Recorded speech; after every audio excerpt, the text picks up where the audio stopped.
ইসরায়েলের সঙ্গে চলমান উত্তেজনার মধ্যেই পরমাণু শক্তিধর একমাত্র মুসলিম রাষ্ট্র পাকিস্তান সফরে গেলেন ইরানের প্রেসিডেন্ট ইব্রাহিম রাইসি। যখন তেহরানের সামরিক সক্ষমতা ও পরমাণু অস্ত্র নিয়ে বেশ কিছু প্রশ্ন ঘুরপাক খাচ্ছে আন্তর্জাতিক রাজনীতিতে, ঠিক তখনই রাইসির পাকিস্তান সফর জন্ম দিয়েছে বেশ কিছু প্রশ্নের। তবে কি পরমাণু অস্ত্র তৈরির প্রকল্প আরও শক্তিশালী করতে ইরানি প্রেসিডেন্টের এই সফর?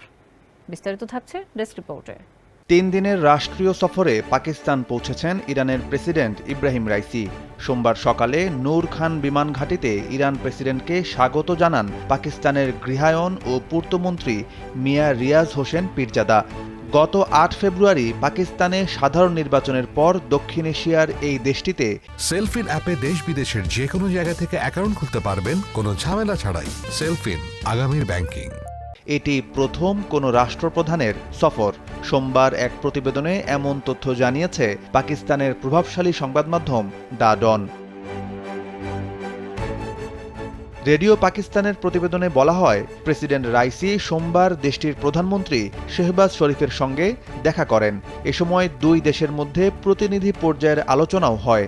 ইরানের প্রেসিডেন্ট ও তার সফরসঙ্গীরা পাকিস্তানের প্রধানমন্ত্রী হাউসে পৌঁছালে সফররত বিশিষ্ট ব্যক্তিদের গার্ড অব অনার দেওয়া হয়।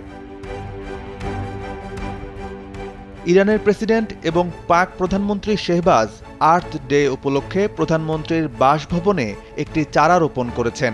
পাশাপাশি বিভিন্ন ক্ষেত্রে সহযোগিতার জন্য দুই দেশের মধ্যে সমঝোতা স্মারক স্বাক্ষর অনুষ্ঠানেও যোগ দেন। এসব কার্যক্রমের পাশাপাশি দুই নেতা ইসলামাবাদে একটি হাইওয়েকে ইরান এভিনিউ নামকরণ সংক্রান্ত একটি অনুষ্ঠানে অংশ নেন। এর আগে রোববার প্রকাশিত এক বিবৃতিতে পাকিস্তানের পররাষ্ট্র দপ্তর জানায়, প্রেসিডেন্ট রাইসির সঙ্গে তার স্ত্রী ও পররাষ্ট্রমন্ত্রী এবং মন্ত্রিসভার অন্যান্য সদস্য, ঊর্ধ্বতন কর্মকর্তাদের পাশাপাশি একটি বড় ব্যবসায়িক প্রতিনিধিদের সমন্বয়ে উচ্চ পর্যায়ের প্রতিনিধি দলও থাকবে।